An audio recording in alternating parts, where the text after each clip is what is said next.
Sa sandaling ito, may tao na nasa kalagayan ng kanilang huling paghinga at pinilit pang gawin ang lahat para lang mabuhay.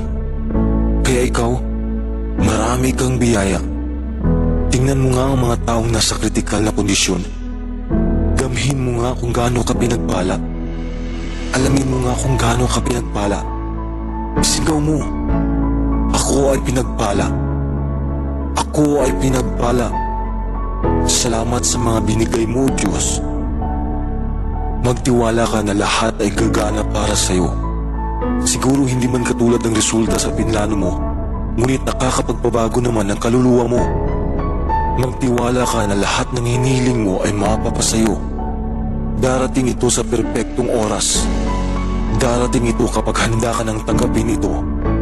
Hindi mo makakamit ang gusto mo kung wala kang tiwala sa sarili mo. Huwag kang mabahala. Always trust God's perfect process. Maging positibo ka lang palagi kahit hindi mo pa nakikita ang bunga ng iyong pagsisikap. Keep watering your dreams. Damhin mo na para bang nakamit mo na ang gusto mo. Damhin mo kung ano ang tunay na pakiramdam na wala ka nang mahihiling pa. That's what we are all seeking. The feeling that we have it all. And we do have it all. It's all inside of us. True success is when you come to a place of needing nothing, yet having everything. Minsan hindi natin makakamit ang gusto natin. Minsan hindi natin makukuha sa inaasahan nating oras. Hindi dahil sa hindi ka karapat-dapat sa mga bagay na gusto mo, kundi karapat-dapat mo makamit ang mas higit pa. Karapat-dapat ka sa iyong paglalakbay. Karapat-dapat kang umunlad. Maniwala ka lang na lahat ay gagana para sa iyo.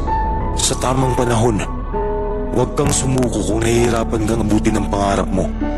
Lahat ng mahihirap na pagsubok ay malalampasan mo. It will pass. Just keep moving forward. Kung susuko ka, talo ka. Kung kakayanin mo, magtatagumpay ka. Magtiwala ka sa proseso ng Diyos at magtiwala ka rin sa sarili mo. I believe everything will work out for me. I believe that I deserve everything. I believe that God will always help me. I know that all hardships will pass. Challenges make me strong. Kahit anong mangyari, lalabanan ko ang hamon ng buhay. Laban lang. Yan ang mga katagang lagi kong sinasabi sa sarili ko kapag may mga panahong hindi umaayon sa akin ang mundo. Mga panahong pilit kang papaiyakin ng sitwasyon sa sobrang hirap. Mga pagkakataon na sinusubukan ng mundo. Mahirap, masakit, nakakawalang gana. Pero alam mo, kahit ganyan ang sitwasyon, laban lang, laban pa rin. Lilipas din ang mga pagsubok na yan. Maayos din natin ang mga problemang yan. Kaya laban lang. Walang problema ang maayos kung hindi mo lalabanan. Kaya laban lang, kaibigan. Ganyan talagang buhay. Susubukan ka. Ganyan talagang buhay. May mga panahong hindi mo aasahan na darating. Tulad ng problema. Hindi mo inasahang darating. Pero nung lumaban ka, hindi mo rin inasahang maayos naman pala.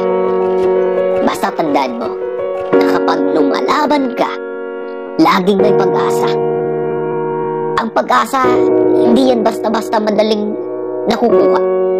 Ang oportunidad, hindi yan basta-basta dumarating. Ang pangarap, hindi rin yan basta-basta nakukuha. Lahat ng yan, marami kang pagdadaan ng mga pagsubok, mga problema, mahirapan ka ng mga unexpected situations. Pero lahat ng yan, pag-asa, oportunidad, pangarap, kahit daming pagsubok. The moment na nag-decide ka na lalaban ka pa rin, the moment na sinabi mo sa sarili mo na laban lang, lahat ng yan, kaya mong makuha. Kung talagang pursigido ka, kung talagang nag-aalab ang kagustuhan mong ayusin ang buhay mo, ayusin ang sitwasyon mo, lumaban ka. Kahit paiyak na iyak ka na, ibuhos mo lang yung iyak na yan. Pero lumaban ka pa rin.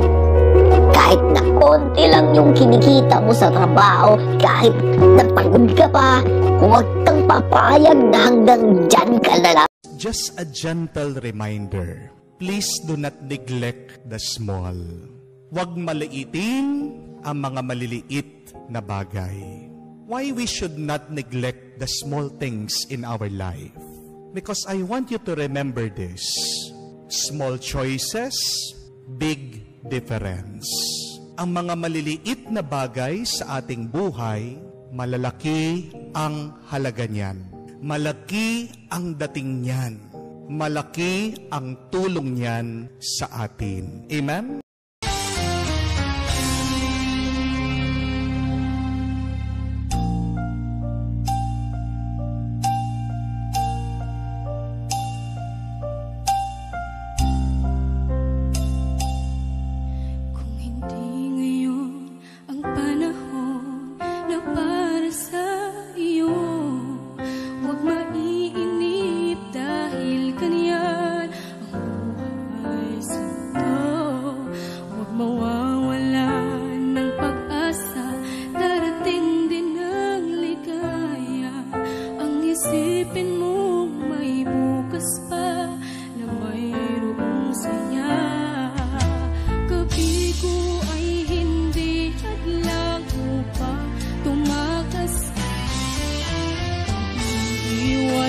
Nabibigo, dapat na